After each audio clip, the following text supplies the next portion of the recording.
सुनो सुनो सुनो सुनो सुनो सुनो सुनो सुनो सुनो सुनो हे श्रोतागण हम कथा सुनाते हैं। ओ सुनो सुनो हे श्रोतागण हम कथा सुनाते हैं। श्री रामचंद्र की पावन लीला तुम्हें दिखाते हैं। श्री रामचंद्र की पावन लीला तुम्हें दिखाते हैं। ये वो कथा जो शिव शंकर ने पार्वती को बतलाई, रामचंद्र की पुण्य कथा माँ गौरी को दिखलाई। वही कथा है दर्शक तुमको पुनः सुनाते हैं। वो वही कथा है दर्शक हमको पुनः सुनाते हैं। श्री रामचंद्र की पावन लीला तुम्हें दिखाते हैं।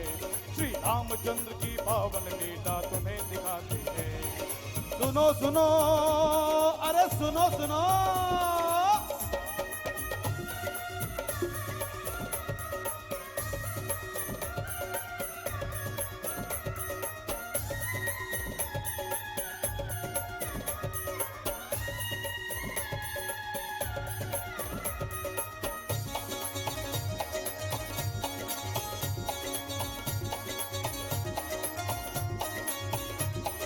राजा जनक ने सीता जी का संवर अजब रचाया।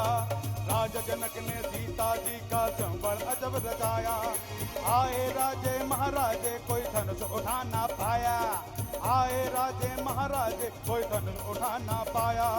गुरु की आज्ञा पा राम ने शंभू चाप उठाया। गुरु की आज्ञा पा राम ने शंभू चाप उठाया। गीत स्वयंवर जनक दुलारी का संताप मिटाया। गीत स्वयंवर जनक दुलारी का संताप मिटाया। आज विवाह है सिया राम को तुम्हें बताते हैं। ओ आज विवाह है सिया राम को तुम्हें बताते हैं। श्री रामचंद्र की पावन लीला तुम्हें दिखाते हैं। श्री रामचंद्र की पावन लीला तुम्हें दिखाते हैं। अरे सुनो सुनो अरे भैया सुनो सुनो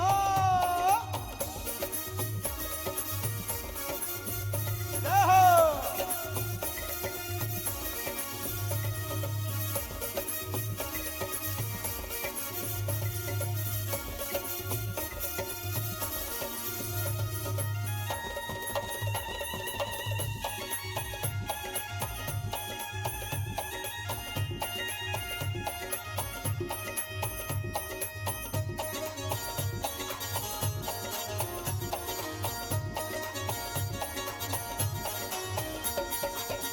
दिखाएंगे कि जब भी मति पलट जाती है।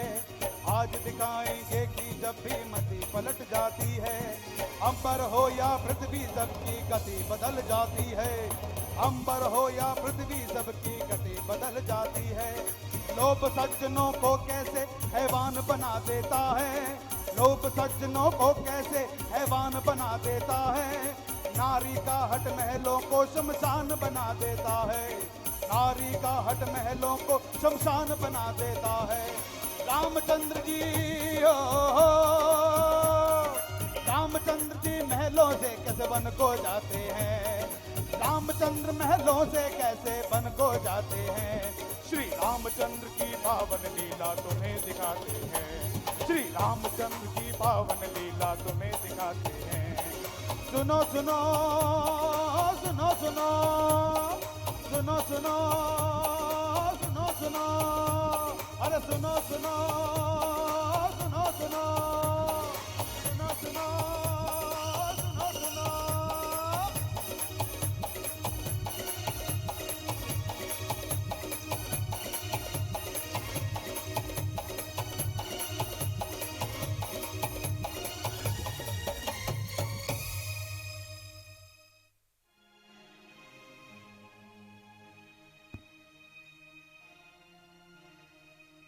प्रणाम महाराज। प्रणाम महाराज। महाराज कैकेयीपुर से योद्धा जीत आए। क्या योद्धा जीत आए हैं? जी। जाइए उन्हें पूरे आदर के साथ लेवा लाइए।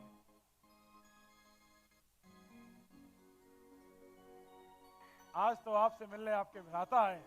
इतने दिनों बाद।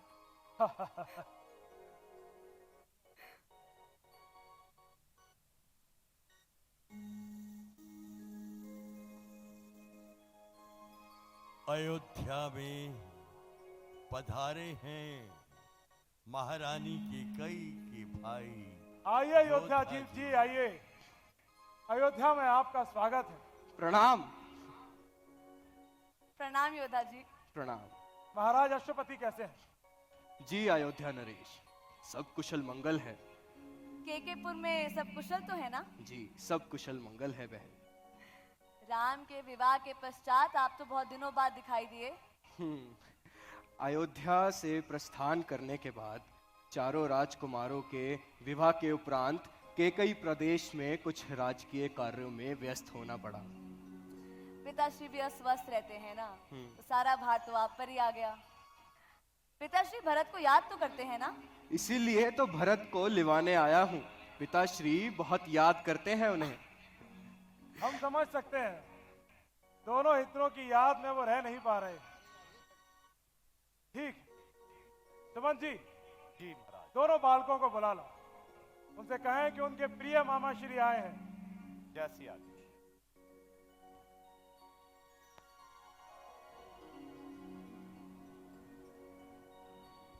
आप अपने बारे में बताएं योद्धा जी।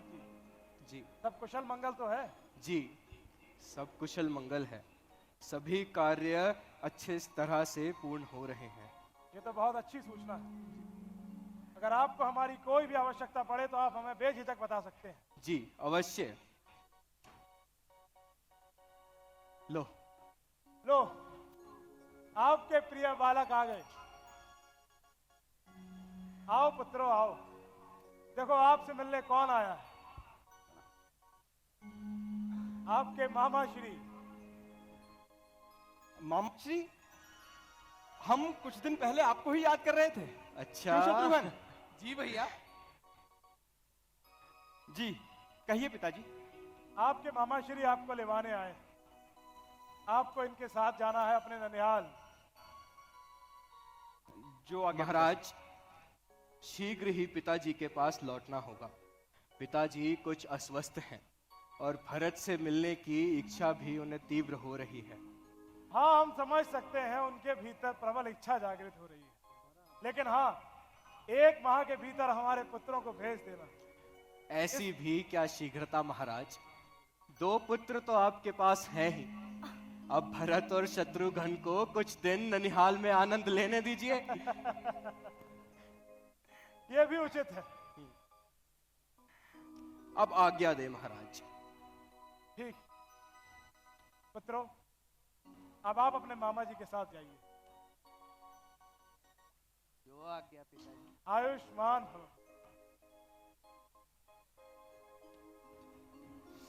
सुमन जी इन्हें द्वार तक छोड़कर आइए।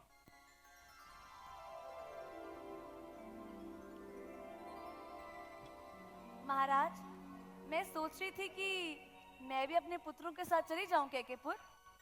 अरे महारानी, आप क्या करेंगी जाकर? अभी अभी आपके बालकों का विवाह हुआ है, इनकी पत्नियों का भी तो ध्यान रखना है। उनको भी अपनी माँ की कमी महसूस हो रही। जैसा आप कहें। आइए चलिए।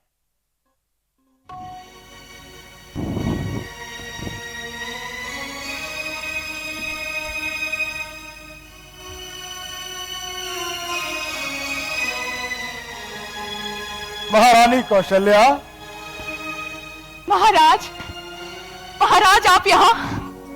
महाराज आइए ना, आइए आइए, बैठिए।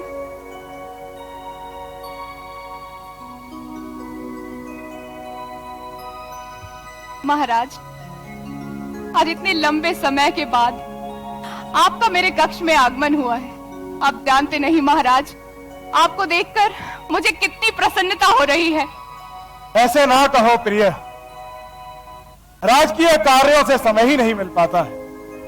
महाराज, आज आप मुझसे कुछ महत्वपूर्ण बात करने वाले थे ना? क्या कोई आवश्यक बात थी? हाँ महारानी, एक महत्वपूर्ण बात है, किंतु अभी हमें विलंब हो रहा है। सुमंत जी और वशिष्ठ जी हमारी प्रतीक्षा कर रहे हैं। अभी हम चलते हैं। महाराज, आप अभी तो आए हैं और अभी चले जाएंगे? वो महत्वपूर्ण बात तो बताते जाइए। महारानी कौशल्या, कल हम अपने उत्तराधिकारी की घोषणा करेंगे। मैं अपने और आपके पुत्र राम की अयोध्या के युवराज बनने की घोषणा करूंगा। महाराज, अभी तो आप राजकीय कार्यों का भली भांति निर्वाह कर सकते हैं। अभी तो आपने कई वर्षों तक जीवन जीना है। आपके पिता रघु और आपके पिता आज, आपके पूर्वज लगभग सारे सूर्यवंशी राजाओं ने वृद्धावस्था तक शासन किया है। क्यों? पिता रघु की आयु आपकी आयु से 30 वर्ष अधिक थी ना, जब उन्हें पिता अज को अयोध्या का युवराज घोषित किया था। राजन, अभी इस सिंहासन को त्यागना अत्यंत शीघ्रता होगी। आप थोड़ा विचार कर लीजिए। महारानी कौशल्या, ये आप क्या कह रही हैं? हम समझ नहीं पा रहे हैं कि आप किस प्रकार की मां हैं। अरे, जो आपके गर्भ से जन्मा है उसे युवराज बनाया जाना है। नहीं, वो बात नहीं है। पुत्र से अधिक मेरे लिए मेरा पति है, अयोध्या का राजा है। मुझे तुम्हारी चिंता हो रही है राजन। महारानी, आप हमसे कितना प्रेम करती हैं। महाराज, आप एक बार अपने निर्णय पर वापस फिर पुनः विचार कर लें। नहीं महारानी, नहीं, अब कुछ नहीं हो सकता। गुरुदेव ने तिथि निश्चित कर दी है। हम कल ही राम के राज्य तिलक की घोषणा करेंगे। ये क्या कह रहे हैं आप? कल? हाँ महारानी, कल। ठीक वैसा ही दिन जब तारों और गिरहों के महान मिलन की रात थी, जब देवताओं ने स्वयं उसके जन्म को शुभ लक्षणों से सुशोभित किया था। महारानी, जब हम संतान प्राप्ति की सारी आशाएं त्याग चुके थे, जब सब प्रकार के यज्ञ और पूजन विधियां अपना फल देने में विफल रही थी, ठीक वैसा ही दिन। और उस दिन राम के जन्म के बाद एक पखवाड़े तक उत्सव मनाया गया, ठीक वैसा ही दिन। महाराज, मेरा तो कहना यही है, एक बार फिर विचार कर ले। राम अभी बालक है, उसे थोड़ा समय दे, सीखने का समय दे। एक बार उसके कंधे पर बोझ आएगा तो वो बालक नहीं रह जाएगा। उसे थोड़ा समय तो दे राजन। महारानी, अब हम वृद्ध हो चले हैं। इससे पहले कि मैं अपने प्राण त्याग। महाराज नहीं, महाराज नहीं। मैं राम का राज्याभिषेक देखना चाहता हूं। महारानी, अब मुझे चलना होगा। कल के राज्याभिषेक के लिए गुरु वशिष्ठ और सुमंत जी मेरी प्रतीक्षा कर रहे हो।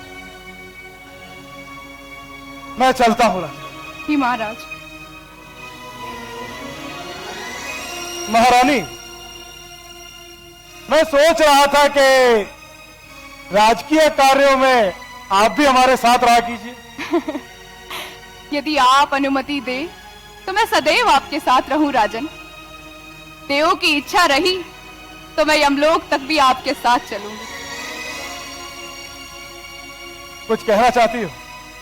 राजन, हमेशा की तरह इस बार भी मैं आपके निर्णय का सम्मान करती हूं और मैं आपके साथ।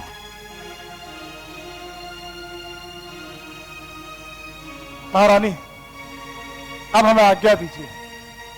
जी महाराज। कौशल्या में कितना अपनापन है।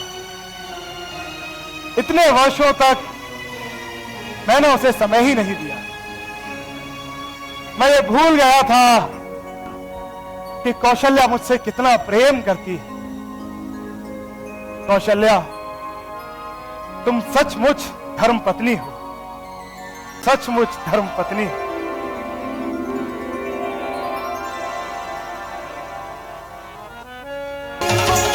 नाम मंदरा मंदमती चेरी के कई केरी अजस पिटारी ताही करी गई गिरामती मेरी।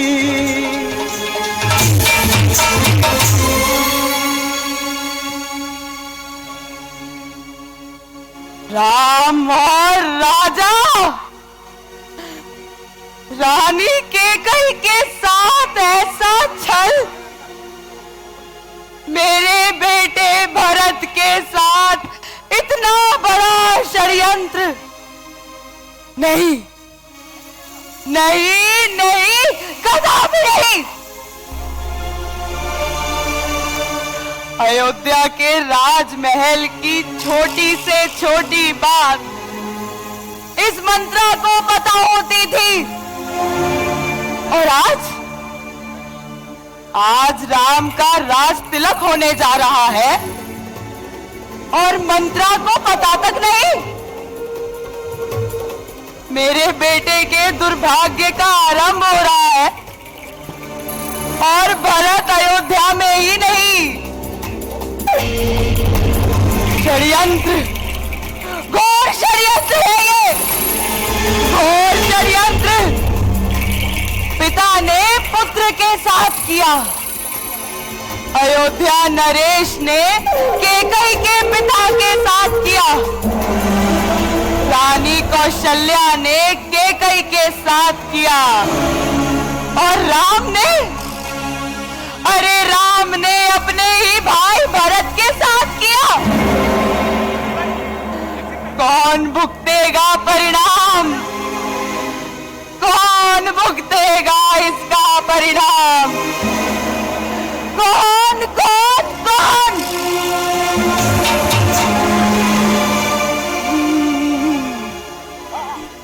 दुर्भाग्य तो जागेगा राम का और दशरथ का। अब देखना ये कुब्जा क्या खेल खेलती है, अब मैं खेल खेलूंगी। आज ये मंत्रा प्रण लेती है कि समस्त अयोध्या को शोक का स्थान बना दूंगी। पूरा अयोध्या दुख के सागर में डूब जाएगा। प्रण लेती है मंत्रा, ये काम होके ही रहेगा। प्रण लेती है मंत्रा, प्रण लेती है।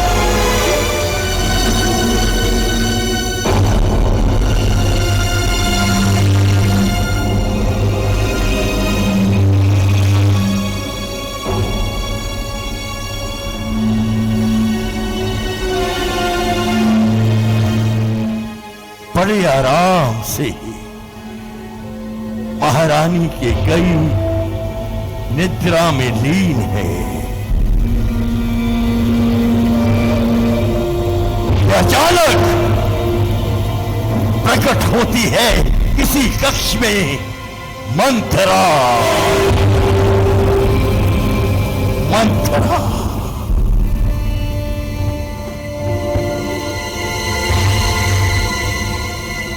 मंत्रा, क्या हो? अरे मंत्रा को क्या होना है? अभागी तो तू है केकई। तेरी आज तक की तपस्या, तेरा त्याग सब व्यर्थ रह गया। अरे तेरे भाग्य पर उल्का पिंड गिर रहा है और तू सो रही है। क्या करेगी तू केकई, क्या करेगी? मंत्रा, तुम कहना क्या चाहती हो? अब कुछ बोलोगी भी या नहीं? षड्यंत्र, तेरे साथ षड्यंत्र हुआ है, तेरे साथ और तेरे बेटे भरत के साथ, और तुझे ज्ञात ही नहीं। षड्यंत्र? पहले मत बुझा मंत्रा, साफ साफ बता हुआ क्या है। तो सुन, राजा दशरथ ने तुझे बिना बताए राम को अयोध्या का उत्तराधिकारी घोषित कर दिया है। तुम सत्य कह रही हो? ये तो बहुत ही प्रसन्नता की बात है मंत्रा, तो बहुत ही आनंद का दिन है। मेरी आशाओं का कमल खिलने वाला है। तुझे भी भरपूर पुरस्कार मिलेगा मंत्रा। अभी के लिए ये रख, तुझे और भी बहुत कुछ मिलेगा। ये कड़ा, ये स्वर्ण कड़ा तुझे ही मुबारक। आज मैं तुझे तेरा भविष्य दिखाने आई हूं। भविष्य? कैसा भविष्य मंत्रा, तुम क्या कह रही हो? अरे तू अभागी है केकई। तूने अपनी बुद्धि पर राम प्रेम का आवरण डाल लिया है और इसीलिए तू राम के राज तिलक को लेकर कौशल्या से भी अधिक प्रसन्न दिखाई दे रही है। हाँ तो प्रसन्न क्यों ना हूं मंत्रा। राम का राज्य तिलक है और राम कौशल्या से अधिक मेरा पुत्र है, तो मैं प्रसन्न कैसे ना हूं। और ऐसे शुभ अवसर पर तुम विलाप कर रही हो मंत्रा। विलाप ना करूं तो क्या करूं, जबकि मैं देख पा रही हूं तेरा मान सम्मान लुटते हुए देख पा रही हूं मैं। अरे तुम अंधी हो सकती हो केकई, मैं नहीं। तुमने सदा ही भरत को राम से कम प्रेम किया है, किंतु तुम देखना, राम के राजा बनने के पश्चात दूध में से मक्खी की भांति निकाल फेंक दी जाओगी। तुम निश्चल हो, निस्वार्थी हो, कौशल्या से बहुत अधिक प्रेम करती हो, किंतु क्या कभी तुमने सोचा है कि कौशल्या तुमसे प्रेम का ढोंग किस लिए करती है? अरे वो तुमसे प्रेम का ढोंग सिर्फ इसीलिए करती है ताकि तुम राम के राज तिलक में कोई बाधा ना डाल सको। और अब वो क्षण आ चुका है जब राम राजा बनेगा और कौशल्या बनेगी राजमाता, और तुम राजभवन से बाहर। मंत्रा, मर्यादा पर मान रहे। तुम्हारे ऐसे कटु वचन से सत्य हमेशा ही कटु होता है महारानी केकई। आज तक झूठ सुन सुनकर क्या पा लिया तुमने, अब सत्य सुनो। अपने पति को अपना सौभाग्य मानती हो ना, सर्वस्व मानती हो ना अपने पति को, खुद से अधिक विश्वास करती हो ना तुम अपने पति पर, किंतु आज उन्होंने विश्वासघात करके ये सिद्ध कर दिया कि उनके जीवन में तुम्हारा कोई स्थान नहीं है, ना तुम्हारा, ना तुम्हारे बेटे भरत का, और ना ही तुम्हारे पिता को दिए गए वचनों का। वरना रघुवंशी तो पशुओं को भी दिए गए वचनों को निभाते हैं। पति तो परम मित्र होता है ना रानी केकई, पर राजा दशरथ तो तुम्हारे पति के रूप में तुम्हारे सबसे बड़े शत्रु निकले। मर्यादा मान रहे, ही मत भूलो तुम एक दासी हो। हाँ, मैं एक दासी हूं, मैं एक दासी, किंतु मैं तुम्हारे लिए एक दासी का जीवन नहीं चाहती हूं। तुम्हारा हृदय तो राम के प्रेम में डूबा हुआ है ना, इसलिए तुम्हें इसमें कोई षड्यंत्र नहीं दिखता।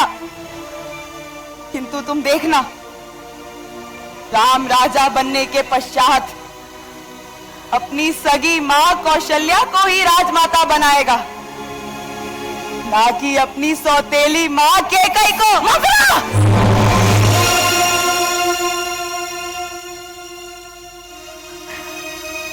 आज मंत्रा को कोई नहीं रोक सकता।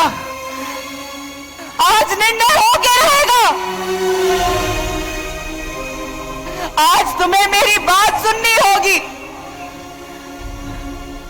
तुम मेरे साथ कैसा भी व्यवहार कर सकती हो रानी कैकेयी, क्योंकि तुम तो मुझे दासी मानती हो ना, किंतु मैंने तुम्हें सदा अपनी पुत्री माना है, और इसीलिए तुम्हें मेरी बात सुननी होगी। और इसके पश्चात चाहे मैं अयोध्या छोड़कर चली जाऊंगी, तुम्हें अपना मुख कभी नहीं दिखाऊंगी, किंतु इस षड्यंत्र के पश्चात तुम्हारी दुर्दशा होते हुए मैं नहीं देख सकती। दुर्दशा? तुम्हें क्यों लगता है कि मेरी ऐसी दुर्दशा होगी? राम का राज्य अभिषेक एक षड्यंत्र है, तुम्हें ऐसा क्यों लगता है मंत्रा? अब पूछा ना तुमने सही प्रश्न रानी कैकेयी, तो सुनो कि मुझे क्यों लगता है कि यह एक षड्यंत्र है। इस षड्यंत्र का आरंभ तो तुम्हारे विवाह से ही हो गया था, जब राजा दशरथ ने तुम्हारे पिता को ये वचन दिया था कि तुम्हारी संतान ही अयोध्या की उत्तराधिकारी होगी। वचन तो दे दिया रघुवंशी ने, किंतु उसे पूर्ण करने की चेष्टा कभी नहीं की। चलो एक क्षण के लिए भूल जाओ कि यह एक षड्यंत्र है, किंतु मेरे एक प्रश्न का उत्तर दो। राम का राज तिलक भरत की अनुपस्थिति में ही क्यों? अरे ऐसी कौन सी आफत आन पड़ी थी कि राजा दशरथ ने रात्रि में ही गुप्त सभा बुलाकर राम को राजगद्दी देने का निर्णय कर लिया? जागो महारानी कैकेयी, जागो, वरना तुम्हारी आज तक की तपस्या, तुम्हारा त्याग सब व्यर्थ रह जाएगा और तुम बन जाओगी मेरे समान एक दासी। बस कर बता, बस कर, मैं और नहीं सुन सकती। सुनना होगा तुम्हें रानी कैकेयी, सुनना होगा तुम्हें। तुम मुझे चुप करा सकती हो, किंतु अपने पुत्र भरत को कैसे चुप कराओगी? क्या उसे षड्यंत्र का उत्तर दे पाओगी तुम? कैकेयी, यदि आज तुमने इस षड्यंत्र के विरोध में कुछ ना कहा तो तैयार हो जाओ, तैयार हो जाओ अपने विनाश के लिए, अपने पुत्र भरत के सर्वनाश के लिए। याद रखना, तुम बन जाओगी दासी और तुम्हारा पुत्र बनेगा वनवासी। मंत्रा बस कर,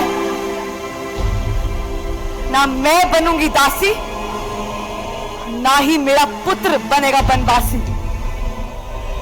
और इसके लिए मुझे जो कुछ करना पड़े मैं करूंगी। मंत्रा, तेरा कथन सर्वदा उचित है। अयोध्या मेरे प्रेम को समझ ही ना सका।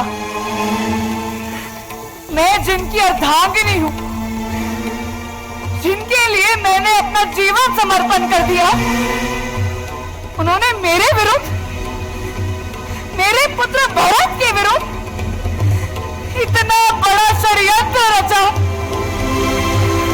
और मैं विवेकहीन, दृष्टिहीन देख ही ना सकी। पर अब और नहीं मंत्रा, अब मुझे सब स्पष्ट दिखाई दे रहा है। राम का राज्य तिलक अब कदापि नहीं होगा, और उसे रोकने के लिए मुझे जो कुछ करना पड़े मैं करूंगी। तू बस मुझे कोई युक्ति बता मंत्रा, कोई भी एक युक्ति। अब बहुत देर हो चुकी है रानी कैकेयी, किंतु ऐसी परिस्थिति में एक युक्ति है, और वो है कोप भवन। कोप भवन? हाँ, कोप भवन। इसी क्षण कोप भवन की ओर प्रस्थान करो। मैले वस्त्र धारण कर लेना और कुपित सी होकर बिना बिस्तर के धरती पे ही लेटने लगना। जब महाराजा आए तो उनकी तरफ आंख उठा के ना देखना। महाराजा के तुम्हें देखते ही शोक मग्न होके धरती पर लेटने लगना। राजा जी ना तो तुम्हें कुपित कर सकते हैं और ना ही कुपित अवस्था में देख सकते हैं। वह तुम्हें प्रसन्न करने के लिए कुछ भी करेंगे, पर ध्यान रहे, वह तुम्हें भुलावे में डालने के लिए मोती मणि जैसे भांति भांति के रत्न देने की चेष्टा करेंगे, किंतु तुम उनमें मन मत लगाना। देवासुर संग्राम के दौरान जो राजा जी ने तुम्हें 2 वरदान देने का वादा किया था, उसका उन्हें स्मरण कराना। और एक बार जब राजा जी वरदान देने के लिए तैयार हो जाए तो राम की शपथ दिलाकर पूरा पक्का कर लेना, और फिर तुम अपने 2 वरदान मांगना। पहले वरदान में भरत के लिए राजगद्दी, और दूसरे वरदान में राम के लिए 14 वर्ष का वनवास।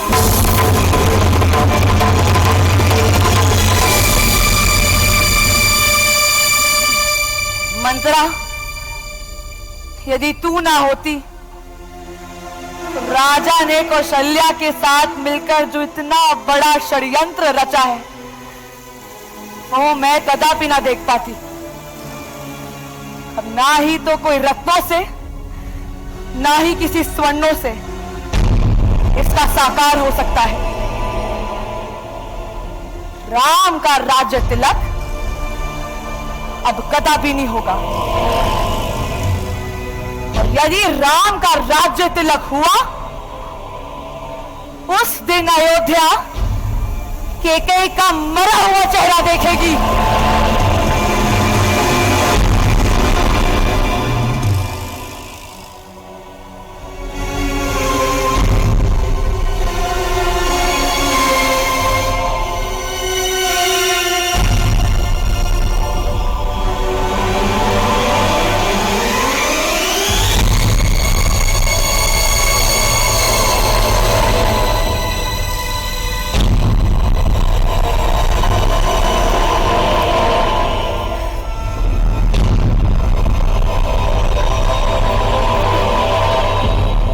विपति बीज बरसार धुचेरी, भूई भई कुमति के कई केरी।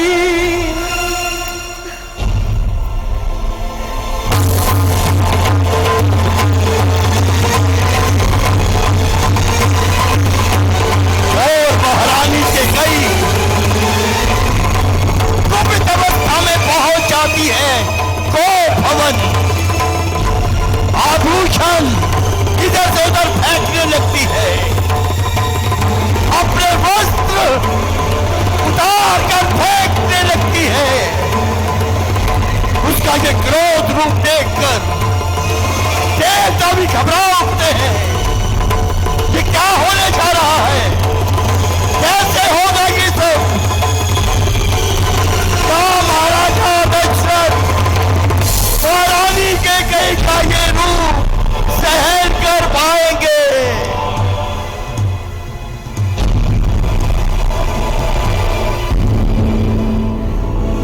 इतना बड़ा षड्यंत्र रचा है मेरे साथ, इतना बड़ा षड्यंत्र,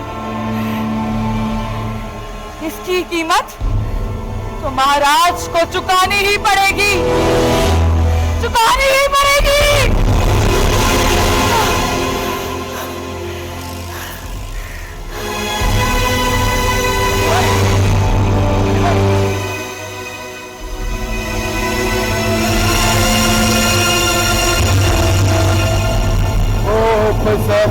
राज साज सब सोई पुत्र राम अयोध्या का युवराज होगा। क्या अद्भुत मंजर होगा। मैं अपने प्रिय पुत्र राम को युवराज बनते देखूंगा।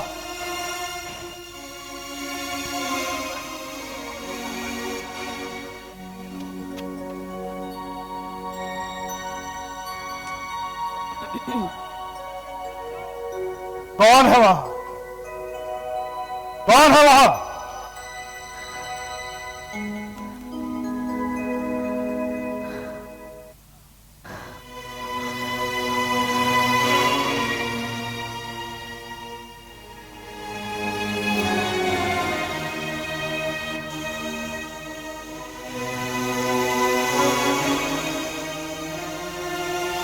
ये आभूषण?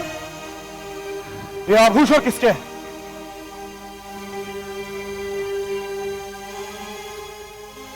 इन पर तो राजकीय चिन्ह भी अंकित है।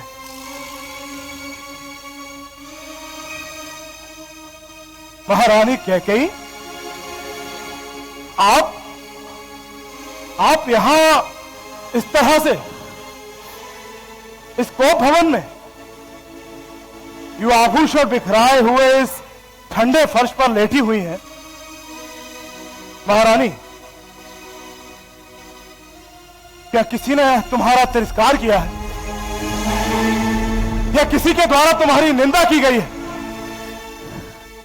महारानी, मुझे बताएं कि क्या कष्ट है, क्या पीड़ा है। महारानी, आप हमें बस आदेश करें कि किस अवध्य का वध करना है और किस मृत्युदंड पाए हुए अपराधी को प्राण मुक्त करना है। हम आपके एक इशारे पर किसी भी धनवान को कंगाल और कंगाल को धनवान बना सकते हैं।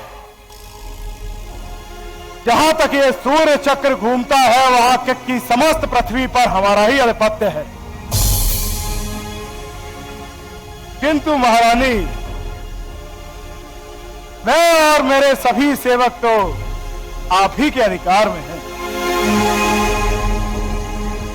महारानी, मुझे बताएं कि आपके इस तरह से रूठने का कारण क्या है? महाराज, ना तो मेरा किसी ने अपमान किया है, ना ही मैं किसी के द्वारा निंदित हुई। मेरा तो एक अभिप्राय है जिसकी मैं आपके द्वारा पूर्ति चाहती हूं। यदि आप मुझे वास्तव में कुछ देना ही चाहते हैं महाराज, तो पहले प्रतिज्ञा लीजिए, उसके बाद ही मैं अपना वास्तविक अभिप्राय आपसे कहूंगी। ठीक है महारानी, अगर ऐसा है तो हम अपने सत्य कर्मों की सौगंध खाकर कहते हैं कि इस संसार में हमें सबसे अधिक प्रेम राम से है, और उसके बाद अगर हम किसी से प्रेम करते हैं तो वो आप हैं। महारानी, हम आपकी सौगंध खाकर कहते हैं, आप हमसे जो मांगेंगी हम उसे अवश्य पूर्ण करेंगे। मांगे महारानी, क्या मांगना चाहती हैं? महाराज, अभी तो आपने कहा कि आपको राम सबसे प्रिय है, तो अब मेरी क्यों? राम की सौगंध खाइए। महारानी, हम सूर्यवंशी हैं।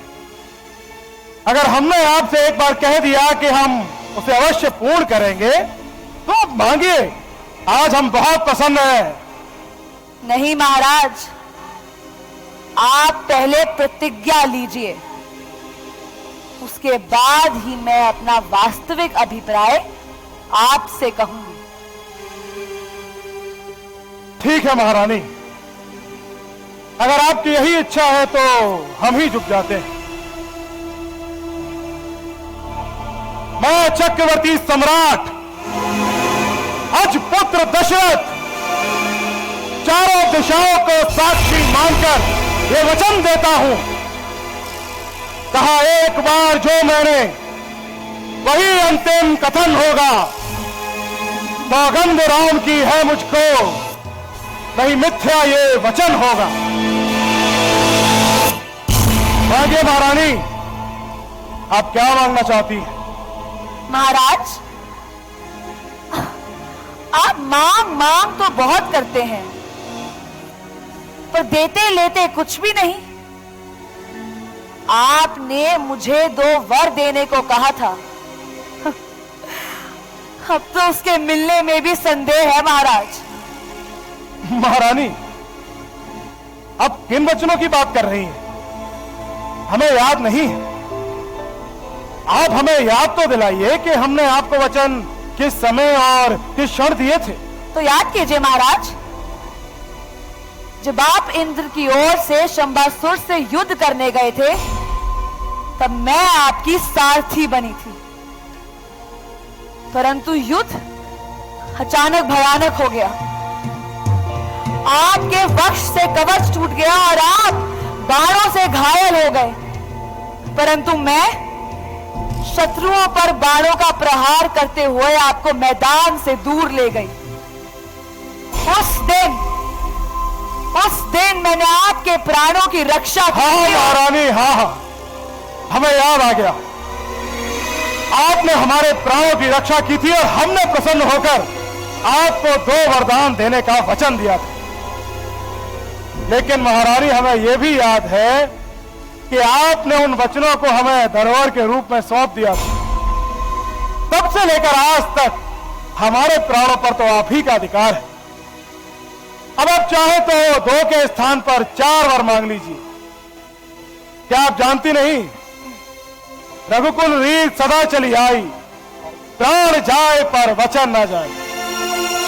मांगे महारानी, मांगे।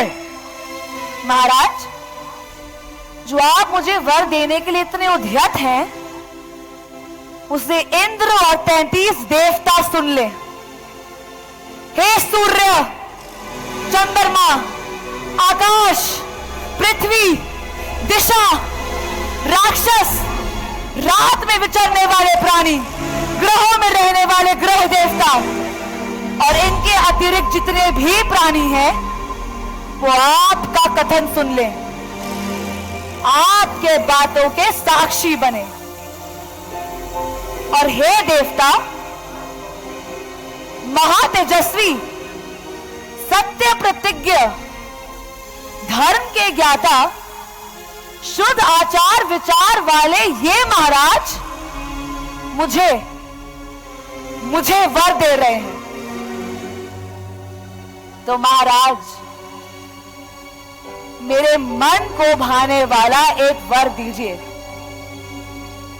ये जो राम का राज्याभिषेक हो रहा है, उस अभिषेक सामग्री द्वारा मेरे पुत्र भरत का राज्याभिषेक किया जाए। महारानी, मैं दूसरा वर भी आपसे हाथ जोड़कर मांगती हूं महाराज, मेरा मनोरथ पूर्ण कीजिए। तपस्वियों के वेश में विशेष उदासीन भाव से राम 14 वर्ष के लिए दंडनीय वन में निवास करें। महारानी,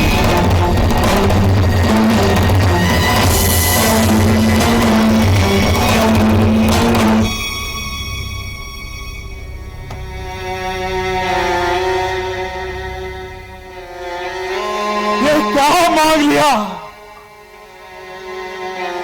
ये क्या मांग लिया? अरे ओ अभागन, मुझे ये तो बता कि राम ने तेरा बिगाड़ा क्या है कि तू उसका अनिष्ट करने पर उतारू है? वो तो तेरे साथ सगी माता सा बर्ताव करता है। मैं नहीं जानता था कि तू राजकन्या के रूप में विषय विश्वानी नागिर है। क्यों महाराज, क्या भरत आपका पुत्र नहीं? क्या आप मुझे दाम देकर खरीद लाए? यदि मेरे वर आपको बाण से लगे हो, तो आप सोच समझकर उत्तर क्यों नहीं देते महाराज? बोलिए, कुछ तो बोलिए। हाँ कीजिए, नहीं तो ना ही कर दीजिए। अरे भागिन, सोच विचार कर तो मांग।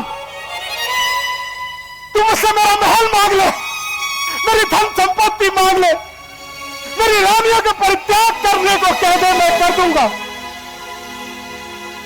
पर मुझे यह तो बता कि मैं अपने पितृभक्त राम का परित्याग कैसे कर दूं? महाराज, आपने ही वर देने को कहा था, अब चाहे ना दीजिए, सत्य को छोड़ दीजिए, जगत में अपयश लीजिए।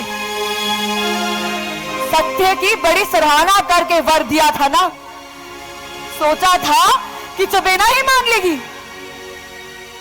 महाराज, आप रघुकुल की मर्यादा भूल गए। राजा हरिश्चंद्र, दिलीप की याद मिट गई। राजा शिवी, दधीच ने जो कुछ कहा, अपना तन मन त्याग करके भी उन्होंने अपने वचन को निभाया है महाराज। अब यदि आप अपने वर से विपरीत बात करेंगे तो आप के माथे पर कलंक लग जाएगा महाराज, कलंक।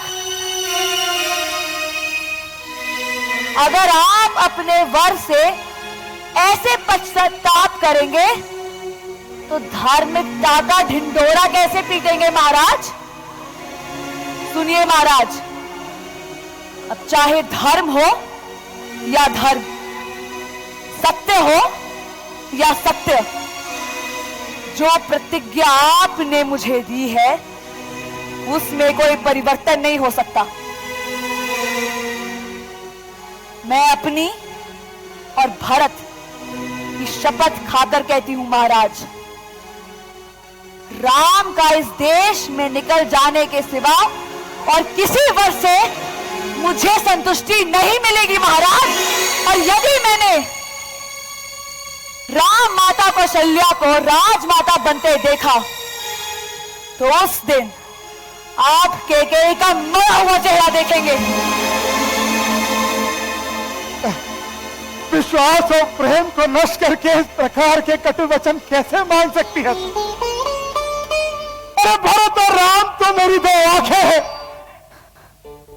और मैं उस महादेव को साक्षी मान कर कह सकता हूं।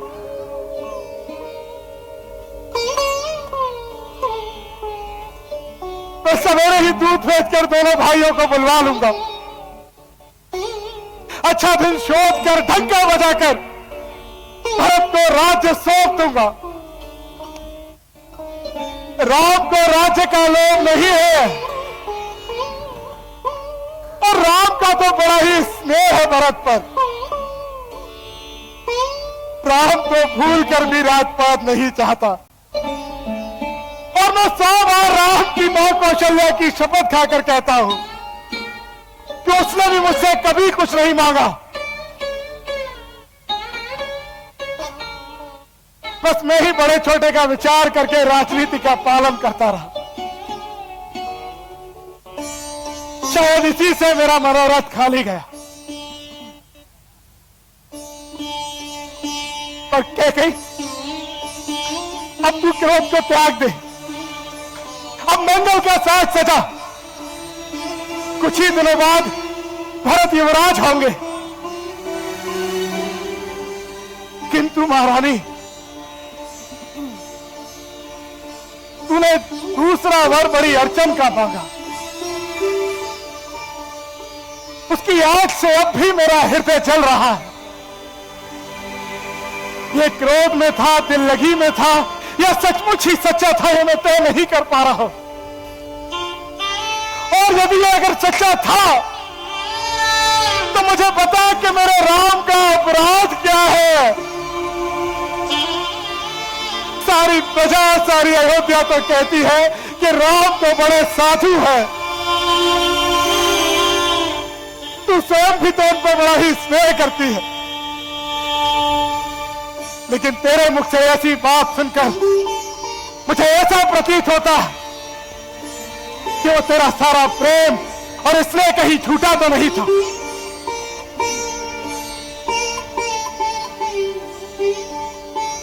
मछली भले ही बिना पानी के जीवित रहे, सांप भले ही बिना मणि के घूमता रहे, लेकिन मैं राम के बिना जीवित नहीं रह सकता। अगर राम वनवास को गए तो समझ मेरे प्राण भी चले जाएंगे। मेरा ये समुचित जीवन श्री राम के दर्शन के अधीन है। आप करो उपाय क्यों ना कर रहे महाराज, परंतु इस बार आपकी माया काम नहीं करेगी।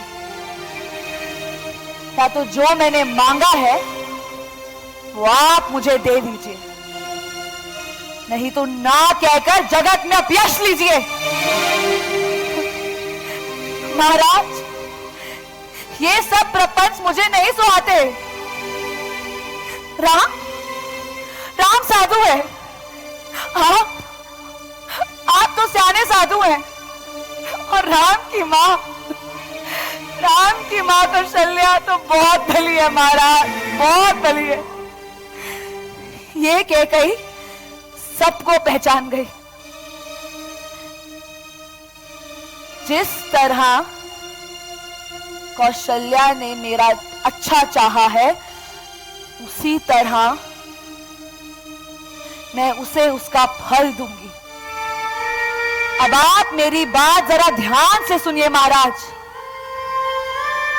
यदि सुबह होते ही राम मुनि के वेश में वन को नहीं निकलते हैं तो ध्यान से सुनिए, आप कैकेयी का मरा हुआ चेहरा देखेंगे और खुद अपयश के भागी हो जाएंगे। अरे सूर कुल रूपी वृक्ष के लिए कुल्हाड़ी मत बन। तू मेरा मस्तक मांग ले, मैं तुझे अभी दे दूंगा। और राम के विरह में मुझे मत मार। अरे ओ भागन, अगर राम वनवास को गए तो मैं ही नहीं दुखी होऊंगा, अपितु तू भी दुखी होगी। मेरी ही छाती नहीं जलेगी बल्कि तेरी भी छाती जलेगी। महाराज, छाती जलती है तो जलने दीजिए। आपने ही वर देने को कहा था ना। ये क्या बात हुई महाराज? ठहाकर मारकर हंसना और मुंह फुलाना क्या एक साथ हो सकता है? दानी भी कहलाना और कंजूसी भी करना। या तो सत्य छोड़ दीजिए या धैर्य धारण कीजिए। यू असहाय स्त्री की तरह रोइए पीटे नहीं। तुझे जो कहना है तू कह ले, इसमें तेरा दोष नहीं है। मेरा काल मानो मुझे पिशाच होकर लग गया, वही तुझसे ये सब कहलवाना। भरत तो भूल कर भी राजपद नहीं चाहता, और तेरे मन में एक कुमति यह बसी है जिससे कुछ समय मेरा विधाता मुझसे विपरीत हो गया है। याद रख, तेरा कलंक और मेरा पछतावा मरने पर भी नहीं मिटेगा। अरे यो अभागन, तू नहारू के लिए गाय को मार रही है। रघुकुल रीत सदा चली आई, प्राण जाए पर वचन ना जाए। तो आप मेरे वर को क्यों खा जाना चाहते हैं महाराज? आप मेरा वर सुन के ऐसे रोने लग गए हैं। कम से कम रघुकुल की रीत का तो मान रखें।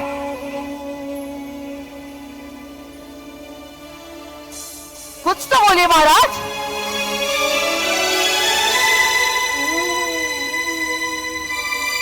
याद रख, इस संसार में राम का नाम बढ़ेगा। भरत और शत्रुघ्न भी अपनी अपनी कर्तव्यों से जाने जाएंगे, और मेरा दुख तो मेरे प्राणों के साथ समाप्त हो जाएगा। लेकिन तू याद रख, इतिहास में तुझे सदैव घृणा की दृष्टि से देखा जाएगा। अब तुझे जो करना है कर। मैं आज से, अभी से और इसी क्षण से तेरा परित्याग करता हूं। अगर भरत भी तेरे साथ राजपद चाहता है तो मैं उसका भी परित्याग करता हूं। मेरे मरने के बाद तुम दोनों में से कोई भी मेरे शव को हाथ नहीं लगाएगा। महाराज, मेरे शव को हाथ नहीं लगाए। आप ऐसे विष भरी बातें क्यों करते हैं महाराज? इससे कुछ नहीं होगा। आप बिना किसी कलेश के राम को यहां बुलवाइए, भरत को अयोध्या का राजपाट दीजिए और राम को वन भिजवाकर अपने दिए हुए वचन को पूर्ण कीजिए।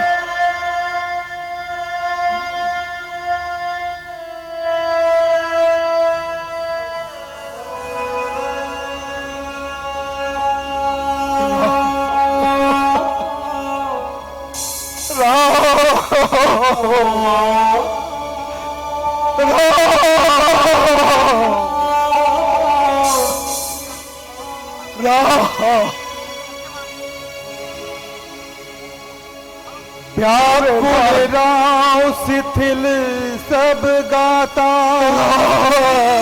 तारे निकल तरु मना होने पाया, कंठ सूख मुख आवना जी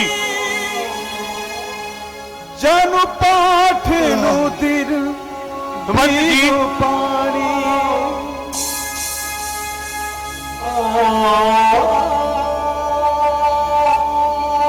प्रणाम गुरुवर, चिरंजीवी रहो सुमंत। महाराज को शीघ्र बुलाइए, जो मुहूर्त निकला जा रहा है। सुमंत जी, जैसी आग। रात्रि का तीसरा पहर बीत चुका है, प्रातःकाल होने वाली है, लेकिन महाराज दशरथ कहां हैं? शुभ मुहूर्त निकट आता जा रहा है।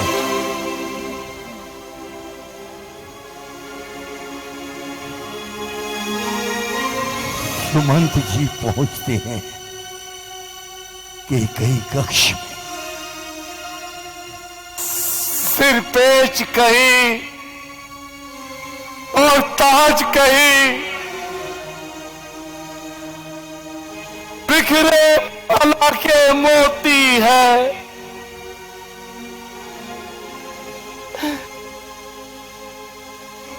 महारानी, महारानी,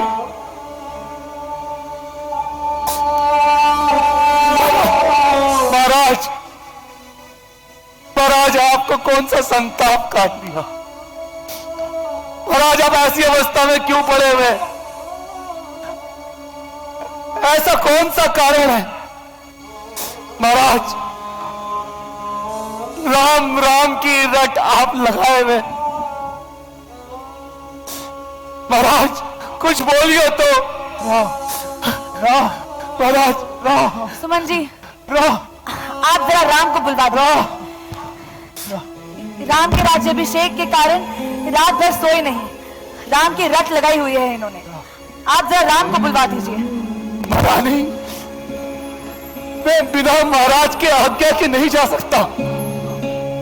तो महाराज, राम को बुला लाओ, राम को बुला लाओ। ठीक, राम को बुला लाओ, जैसी आपकी आज्ञा।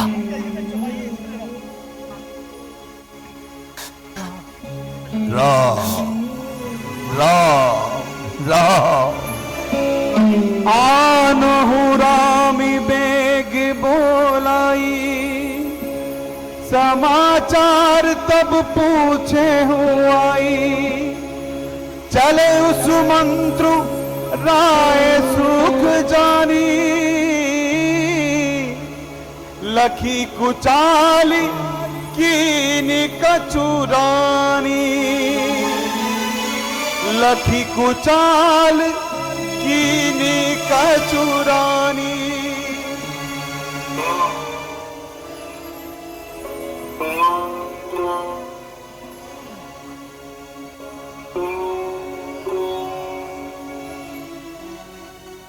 स्वामी, देखिए ना, आपने भोजन नहीं किया और ये दासी है कि। स्वामी, आप यहाँ ठहरिए, मैं आपके लिए भोजन लेकर आती हूँ।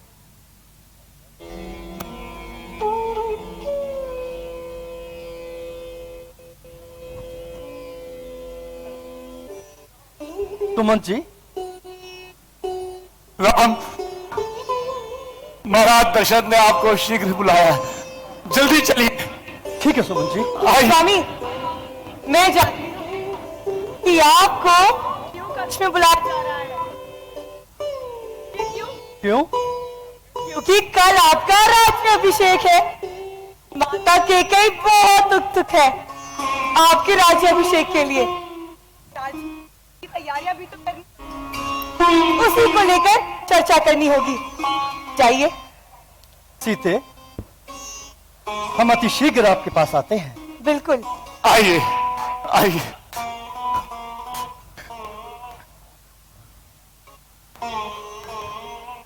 श्री राम पत्नी सीता के साथ भोजन करने बैठते हैं कि वहां अचानक महामंत्री सुमंत पहुंच जाते हैं, महाराज दशरथ का संदेश लेकर।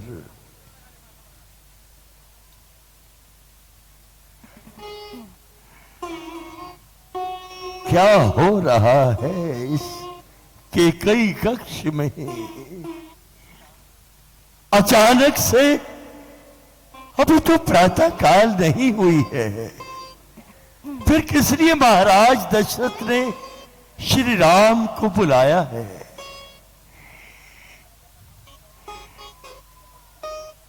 क्या कारण है? इसी उधेड़ बुन में श्री राम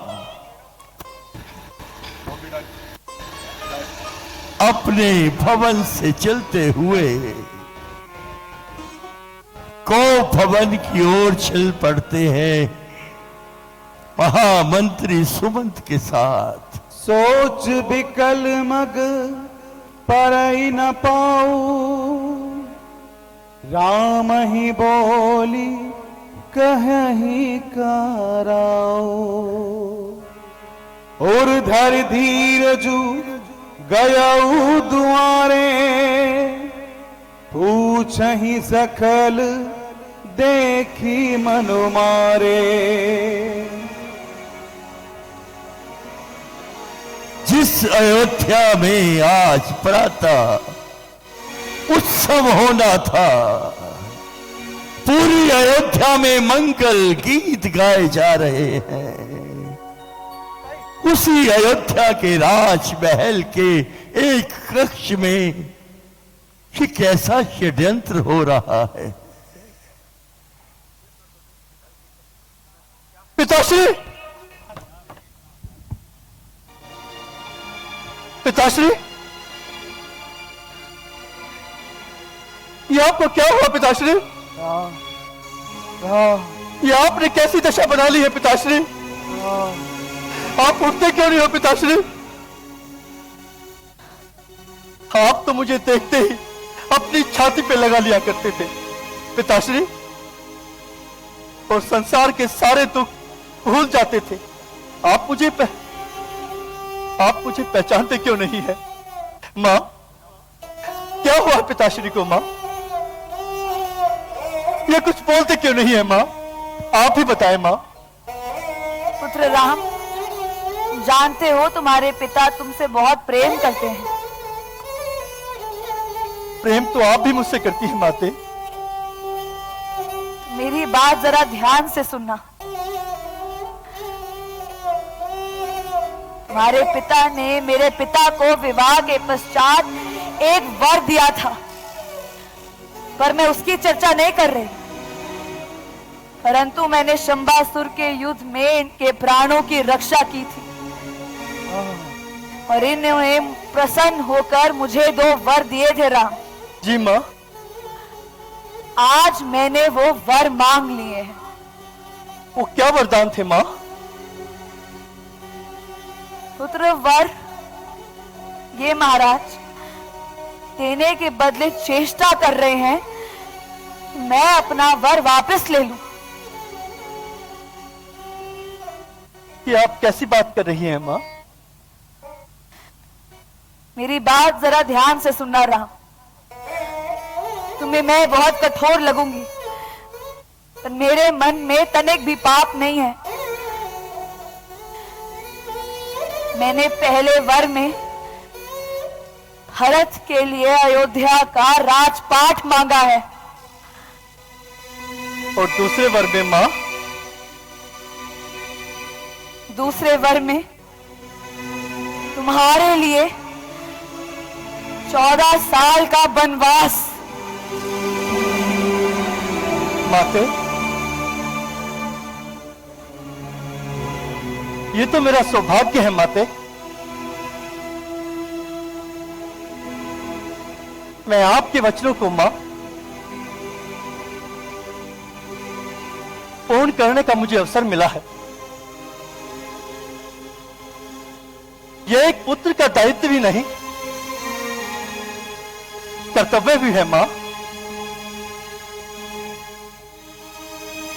कि वो अपने माता पिता की आज्ञा का पालन करे और उनके वचनों का मान रखे। माता, आप चिंतित ना हो, मैं आपके पिता की आज्ञा का पालन होगा। मैं जानती थी राम, तुम मेरा विरोध कभी नहीं करोगे। और फिर राज्य भरत का या फिर मेरा, तो मां उससे कोई फर्क नहीं पड़ता मां। वो भी मुझे लक्ष्मण के भांति प्रिय है मां, वो मेरा अनुज है मां। और मुझे तो मां अयोध्या से कहीं अधिक बड़ा वनों का साम्राज्य मिला है। पुत्र राम, मैंने तुम्हारे बारे में जो सोचा था वो बिल्कुल सत्य है। मैं जानती थी तुम मेरा कहना कभी नहीं टालोगे। मां, मैं कुछ क्षण पिता के पास रह लूं। पुत्र राम, मेरी बात को गलत मत समझना, पर तुम इनके अधिक जितने पास रहोगे इनको उतनी ही पीड़ा पहुंचेगी। मेरी मानो तो तुम अभी ही वन गमन की तरफ प्रस्थान करो। जो आज्ञा माता।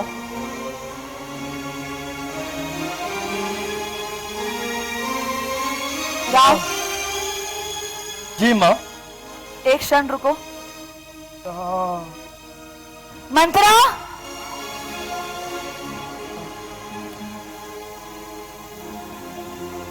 मंत्रा,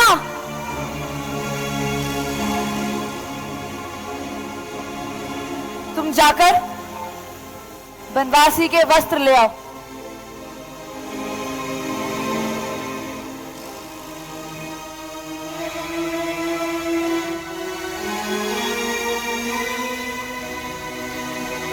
राम, आज मैं बहुत प्रसन्न हूं। जी माते।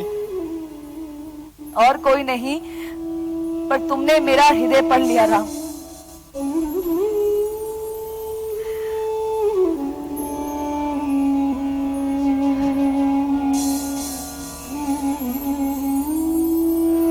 पुत्र इधर आओ। ये सन्यासी वस्त्र है, जी माते। इन्हें धारण करो और तुम वनवास की तरफ बढ़ो। जो आज्ञा माते।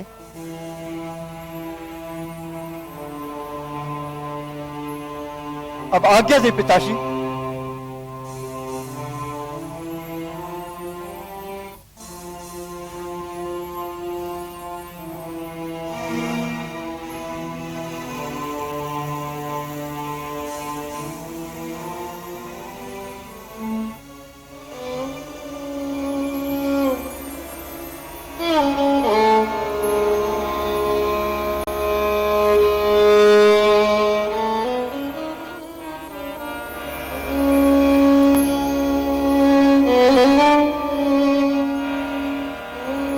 अस कही राम गवन तब कीन्हा, अस कही राम गवन तब कीन्हा, भूप शोक बस उतरु न दीन्हा। नगर व्यापी गई बात सुतीची, छुअत चढ़ी जनों सब तन बीची।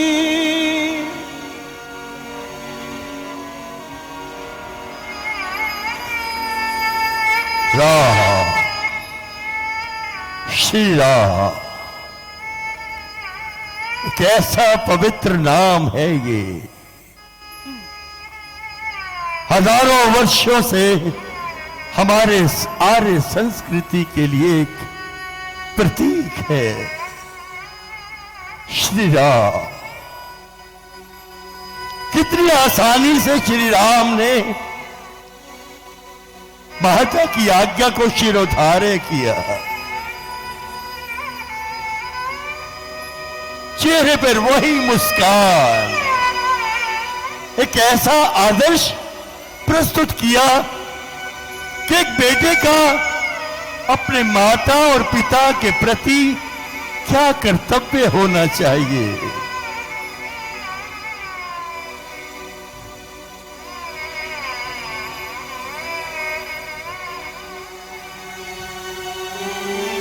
ये है हमारी आर्य संस्कृति की खूबसूरती।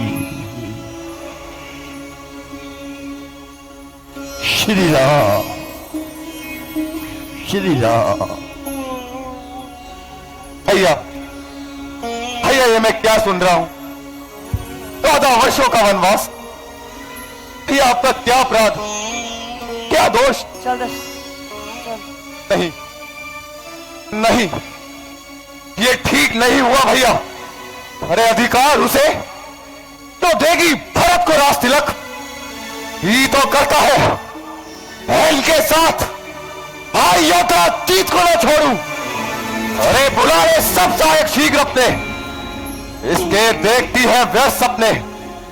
तभी सौमित्र का बलास देखे, कुचक्री का चक्र फलास देखे। पिता भी कौन है भैया, पिता भी कौन है? लक्ष्मण, शांत हो जाओ। भैया, क्या न्याय चुपचाप सहता रहूं? मुझे आदेश देकर देख लीजिए, ना मन में लाख को संकोच कीजिए।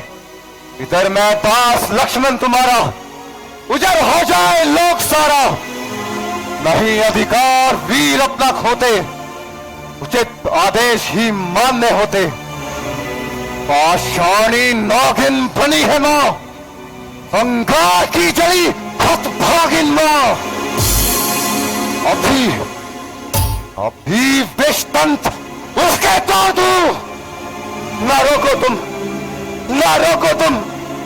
मैं शांत रहूंगा। शांत हो जाओ लक्ष्मण।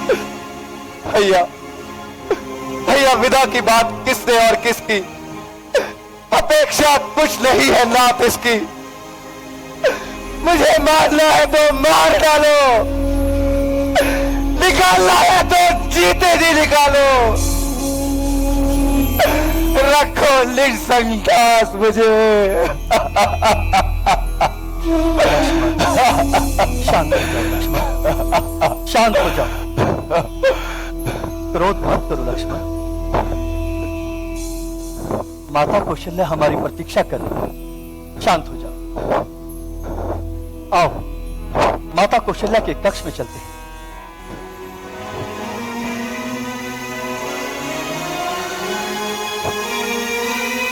आज कितना हर्ष का दिन है। मैंने राम के लिए ये आसन बनाया है। जैसे ही वो मेरे कक्ष में आएगा, राज सिंहासन पर बैठने से पूर्व मैं उसे इस आसन पर बिठाऊंगी। आज मेरा राम अयोध्या का राजा बनने वाला है और मैं बनूंगी राजमाता।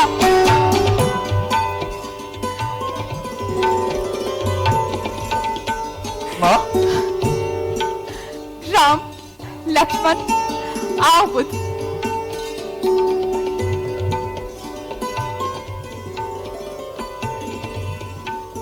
चिरंजीवी रहो पुत्र। राम, आनंद की मंगलकारी कड़ी अब आ गई है पुत्र। अच्छे से स्नान ध्यान करके जो भी मन को भाए मधुर फल ग्रहण करो और राज्याभिषेक के लिए तैयार हो जाओ। हाँ माँ, मंजली माँ ने मुझे अयोध्या का ही नहीं समस्त ब्रह्मांड का राज्य दिया है। राम, माँ, आप मुझे आशीर्वाद दो। राम, तुम धर्मशील राज चिराजियों की भांति आयु की कीर्ति को प्राप्त करो पुत्र। राम, अब तुम शीघ्र ही तैयार हो जाओ। तुम्हारे पिताश्री से आशीर्वाद ग्रहण करो। तुम्हारे पिताश्री आज तुम्हारा राज्याभिषेक करने वाले हैं। माँ, आपको मालूम नहीं है माँ, अब समय बदल गया है। मुझे तपस्वी भेष में 14 वर्ष के लिए वनवास में रहना है। राम, ऐसे हंसी करता है बेटे? अपनी माँ के साथ ऐसे हंसी नहीं करते। माँ, ये हंसी नहीं है माँ, ये सत्य है माँ। राम, आप सभी को सुनकर दुख होगा, मुझे मंजली माँ के कारण वनवास भोगना है। राम, लेकिन ये सब हुआ कैसे? माँ, पिताश्री ने मंजली माँ को 2 वरदान दिए थे। कौन से वरदान दिए थे तुम्हारी मंजली माँ ने महाराज को? और वो 2 वरदान मंजली माँ ने आज पिताश्री से वापस मांग लिए। पहले वरदान में भरत को अयोध्या का निष्कंठ राज्य और दूसरे में मुझे 14 वर्षों का वनवास मां। नहीं, नहीं राम, नहीं। राम, कह दे कि ये सब कुछ झूठ है। ये कहीं तुम्हारे साथ इतना बड़ा अन्याय नहीं कर सकती। हे विधाता, ये कैसा चक्र रचा है?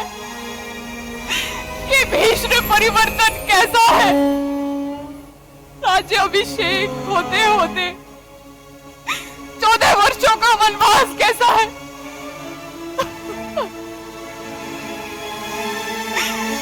क्या सचमुच आन कर चुका है वन में जाने की?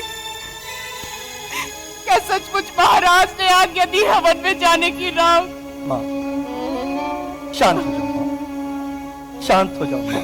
नहीं मां, भैया राज्य लक्ष्मी को त्याग कर वन में नहीं जाएंगे मां। क्या पिताश्री स्त्री के बहकावे में आ गए?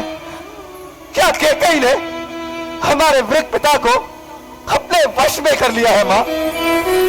भैया राम का क्या दोष, उनका क्या अपराध? अरे ऐसा कौन सा पिता होगा जो अपने पुत्र को इस तरह त्याग कर देगा? बोलो मां, बोलो।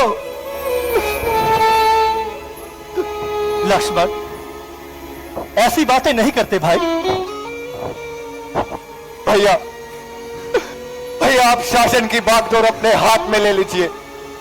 अभी किसी को आपके वनवास की बात नहीं पता, और यदि कोई हमारे सम्मुख भी आया तो मैं अपने तीखे वारों से अयोध्या सूली कर डालूंगा भैया, अयोध्या सूली कर डालूंगा। और जो कोई भरत का पक्ष लेगा मैं उसका भी वध कर डालूंगा भैया, उसका भी वध कर डालूंगा। नहीं लक्ष्मण, बेटा, जो तुम पैदा ही ना हुए होते तो मुझे बस इस बात का शौक होता कि मैं पुत्र विहीन हूं, परंतु आज तो मुझ पर इतना भारी दुखान पड़ा है। तुम्हें पता नहीं राम, तुम्हारे जाने के बाद की गई हमारे साथ कितना अन्याय करेगी, इस बात की कल्पना भी नहीं की जा सकती। हर दशा में मेरा मरण तो निश्चित है। तुम्हें पाल पोस कर इतना बड़ा किया है, और जब माता को सुख देने का समय आया है तो मुझे छोड़कर वन में जा रहे हो राम, तुम मुझे छोड़कर वन में जा रहे हो। माँ, मुझे पिताश्री की आज्ञा का पालन करना होगा माँ।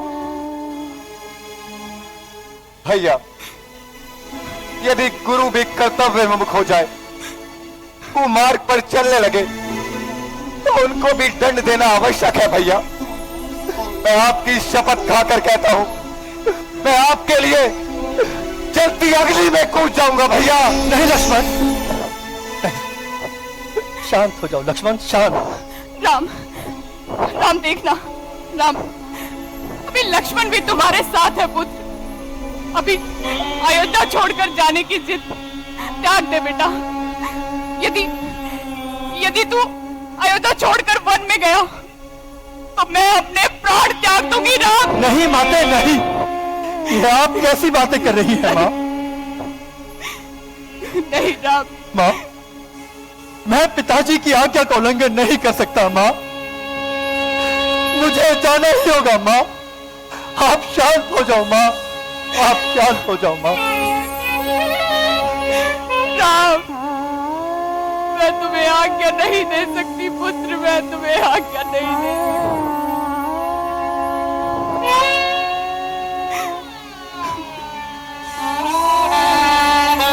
माँ, तुमको, मुझको और सीता को और माता सुमित्रा को पिता की आज्ञा में रहना है माँ। यही सनातन धर्म है माँ। ठीक है, जैसा तुम चाहते हो वैसा ही होगा। मैं तुम्हारे वन गमन के निर्णय पर बाधा नहीं बनूंगी। जाओ राम, निश्चिंत होकर जाओ पुत्र, मेरा आशीर्वाद तुम्हारे साथ।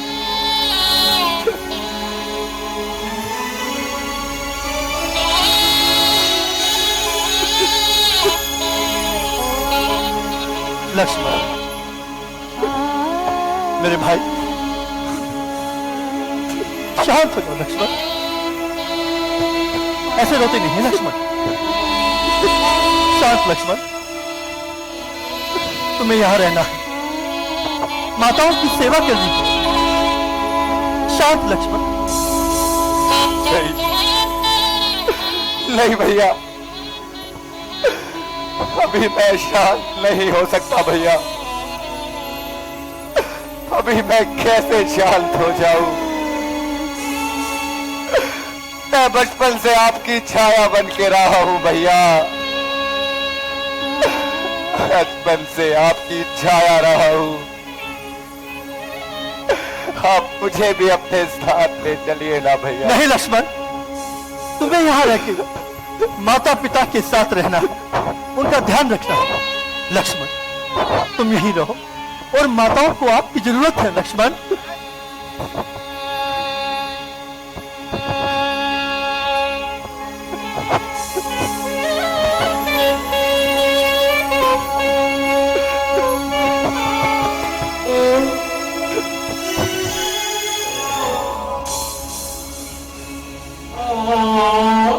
स्वामी अभी तक लौटे नहीं। आ गए आप? हाँ सीते। क्या बात है स्वामी, राज्य अभिषेक के मंगलमय उत्सव पर आपके मुखमंडल पर ये उदासी। आपको तो प्रसन्न होना चाहिए। कल आप अयोध्या के राजा बन जाएंगे और मैं आपकी रानी। परंतु क्या बात है, आपके साथ कोई सेवक नहीं है? स्वामी, आप कुछ चिंतित प्रतीत होते हैं, क्या बात है, बताइए ना। सीते, समय का उल्टा चक्र चला है। मुझे राज्याभिषेक के स्थान पर 14 वर्ष का वनवास मिला है। 14 वर्ष का वनवास? ये आप क्या कह रहे हैं?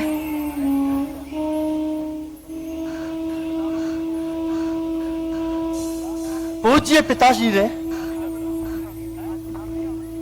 माता कैकेयी को 2 वरदान दिए थे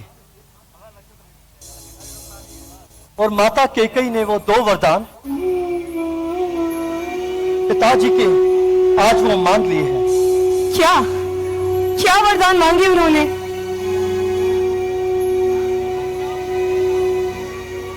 पहले वर में भरत को अयोध्या का निष्कंठ राज्य,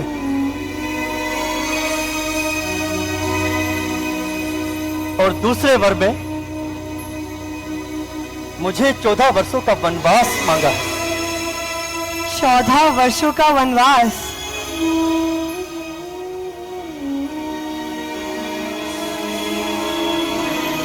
अब मुझे वन के लिए प्रस्थान करना है सीते।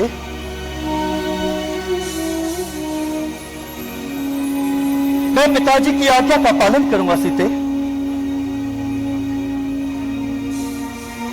इसलिए जाने से पहले तुमसे मिलने के लिए आया हूं।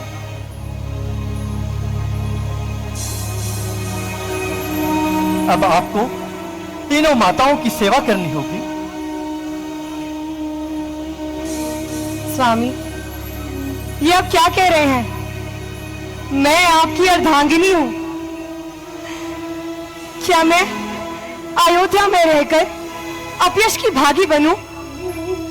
पत्नी तो पति के भाग्य का अनुसरण करती है।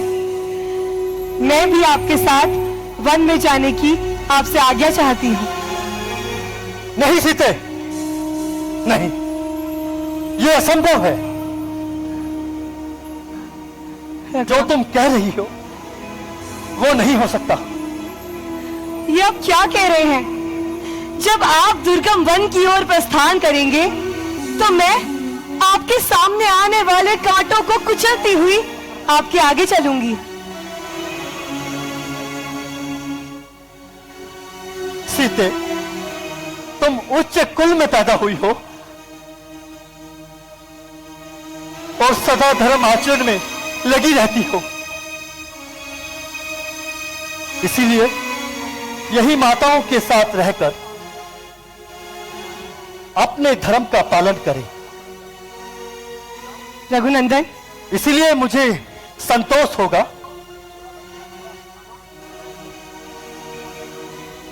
तुम्हें वनों में रहने के लिए।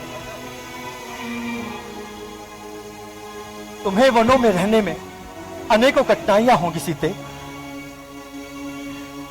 क्योंकि वनों में रहना बड़ा ही मुश्किल है।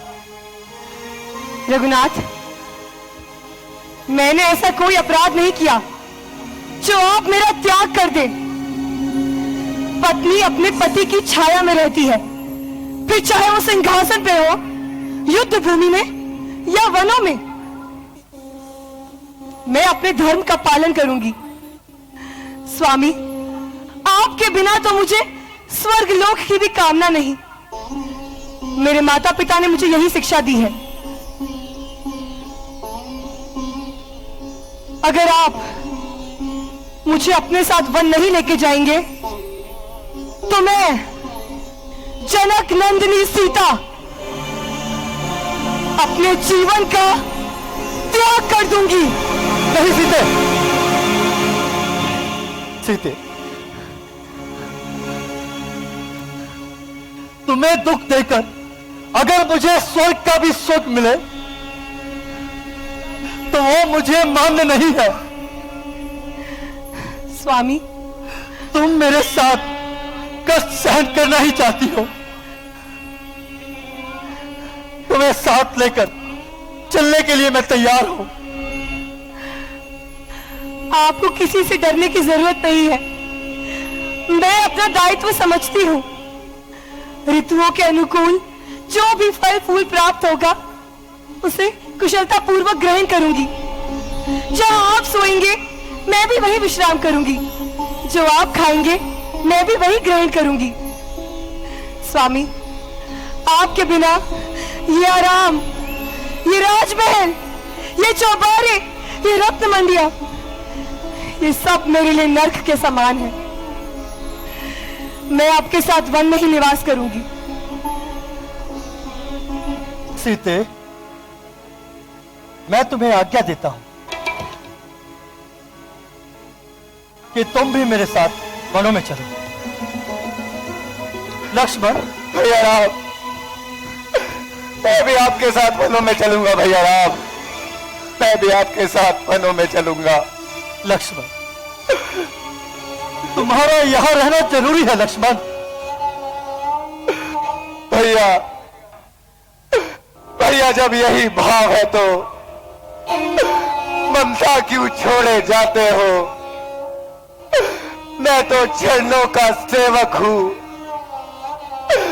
मुझको क्यों छोड़े जाते हो? भाषा चातुर्य नहीं मुझमें, अटुक वचन है लक्ष्मण का, या प्राण गमन है लक्ष्मण का, या सात गमन है लक्ष्मण का। भैया, लक्ष्मण उठो। मेरे भाई, मैं जल्दी वापस आ जाऊंगा। नहीं, चिंतित ना करो, मैं अति शीघ्र तुम्हारे पास लौट कर आ जाऊंगा। तुम यहां रहकर माताओं का ध्यान रखो। लक्ष्मण, भैया, भैया मुझको क्या मतलब औरों से?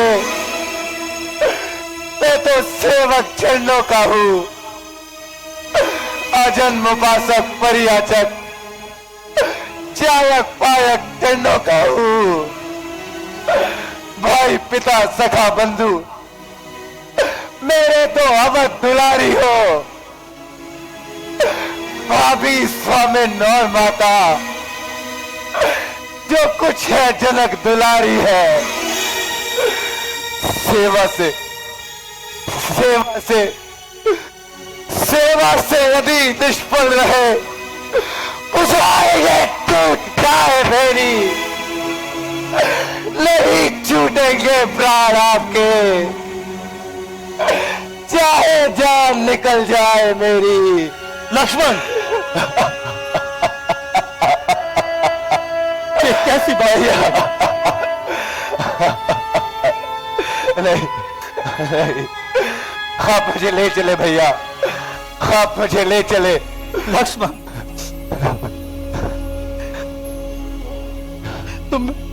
तुम्हें यहां रहकर माताओं का और पिता का भी ध्यान रखना होगा। लक्ष्मण, तुम समझते क्यों नहीं हो मेरे भाई? अगर तुम भी मेरे साथ चल पड़ोगे तो उनका कौन ध्यान रखेगा? क्यों नहीं मान रहे हो? तो आप कहना चाहते हैं कि आप मुझे साथ नहीं लेकर जाएंगे? अगर भैया आप मुझे साथ नहीं ले गए तो मैं आप लक्ष्मण लक्ष्मण, नहीं नहीं लक्ष्मण, अगर तुम जाना ही चाहते हो तो मैं तुम्हें आज्ञा देता हूं। उठो लक्ष्मण, शांत लक्ष्मण, चलो मेरे साथ। पहले तुम माता सुमित्रा और उर्मिला से भेंट किया हो। जैसी आज्ञा भैया। ठीक है लक्ष्मण। कैसे है ये लोग? मैं भी भैया राम के साथ वनों में जाऊंगा। मैं भी भैया राम के साथ वनों में जाऊंगा। हाँ, लेकिन ये उचित नहीं। भैया की छाया बन के जाऊंगा। माँ, माँ, पुत्र, तुमने कुछ सुना माँ? भैया राम को 14 वर्षों का वनवास माँ। पर भैया राम का ऐसा क्या दोष? अरे वो केकई कौन होती है जो मांग रही है राज तिलक? धर्म अनुसार तो राज तिलक भैया राम का था ना मां, तो वो भरत क्यों? बोलो मां, वो भरत क्यों? सत्य कह रहे हो पुत्र, तुम सत्य कह रहे हो, किंतु किंतु किंतु क्या मां? किंतु क्या? किंतु लोक मत की आज्ञा का पालन तो हर किसी ने करना होगा ना। तुम्हारे पिता के अधीन तो हर किसी ने होना होगा ना पुत्र। तो क्या मां, अन्याय चुप रहकर सहूं? बोलो मां, अन्याय चुप रहकर सहूं? पिता के प्रतिकूल पुत्रों का चलना ठीक नहीं मां, किंतु पिता के जिस प्रण से कुल हानि होती मोह मां, ऐसे में पिता का मौन रहना ही ठीक है। अरे ना ही कोई विचार विमर्श और ना ही कोई संवाद मां, ऐसा क्यों? किंतु संवादों को कौन रोक सकता है पुत्र? ना ही सत्य से मुख मोड़ा जा सकता है।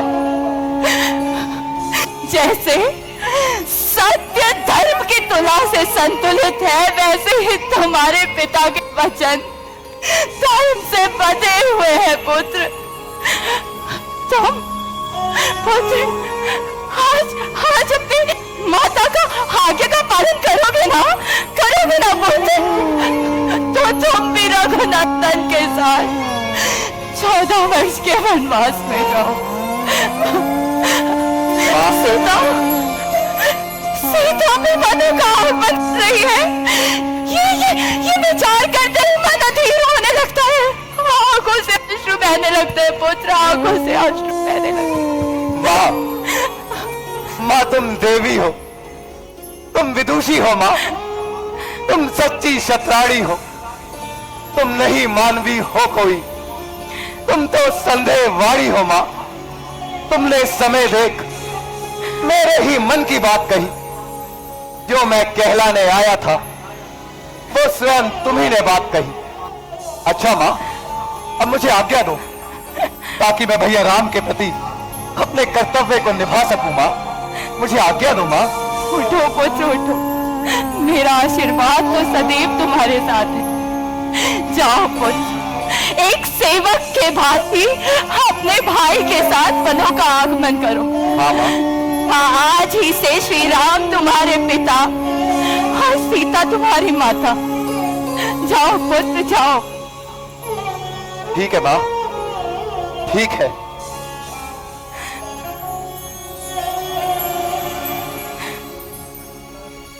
उर्मिला,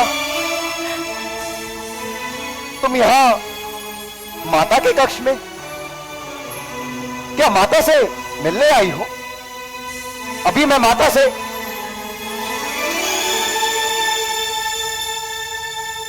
क्या हुआ उर्मिले? स्वामी, मैंने अभी कुछ सुना। क्या जो मैंने वनों की बात सुनी, क्या वो सत्य है?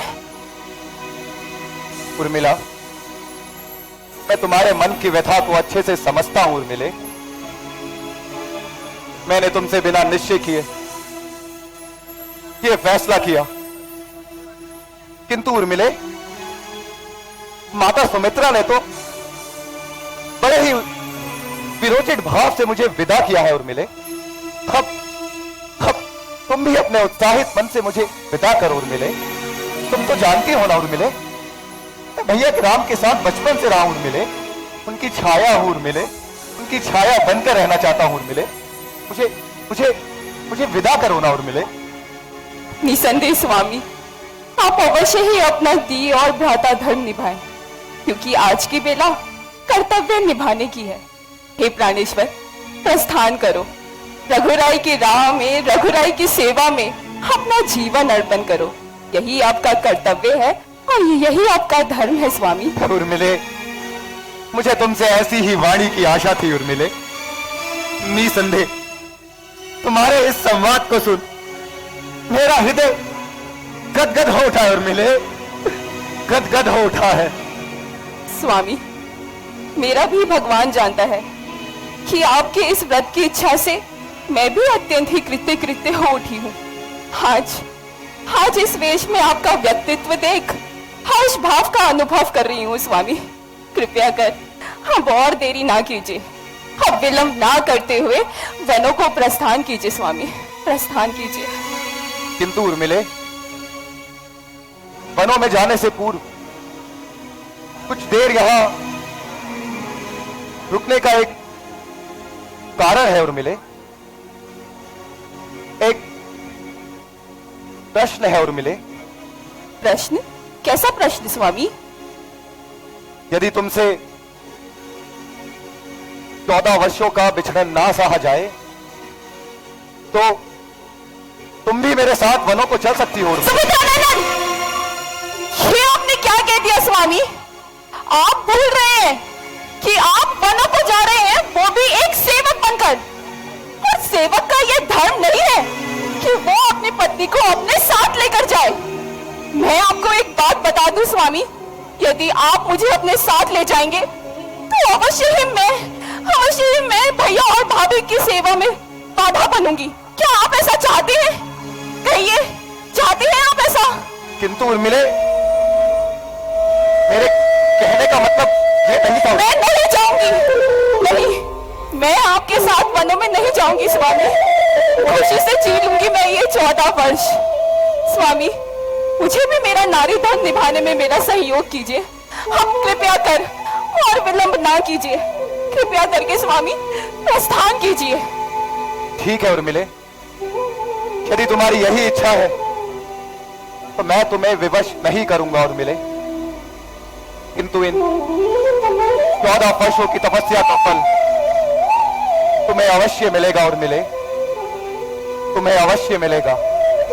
स्वामी, मन में छवि रहेगी सदा आपकी, जिसकी मैं 14 वर्षों तक आराधना करती हूँ।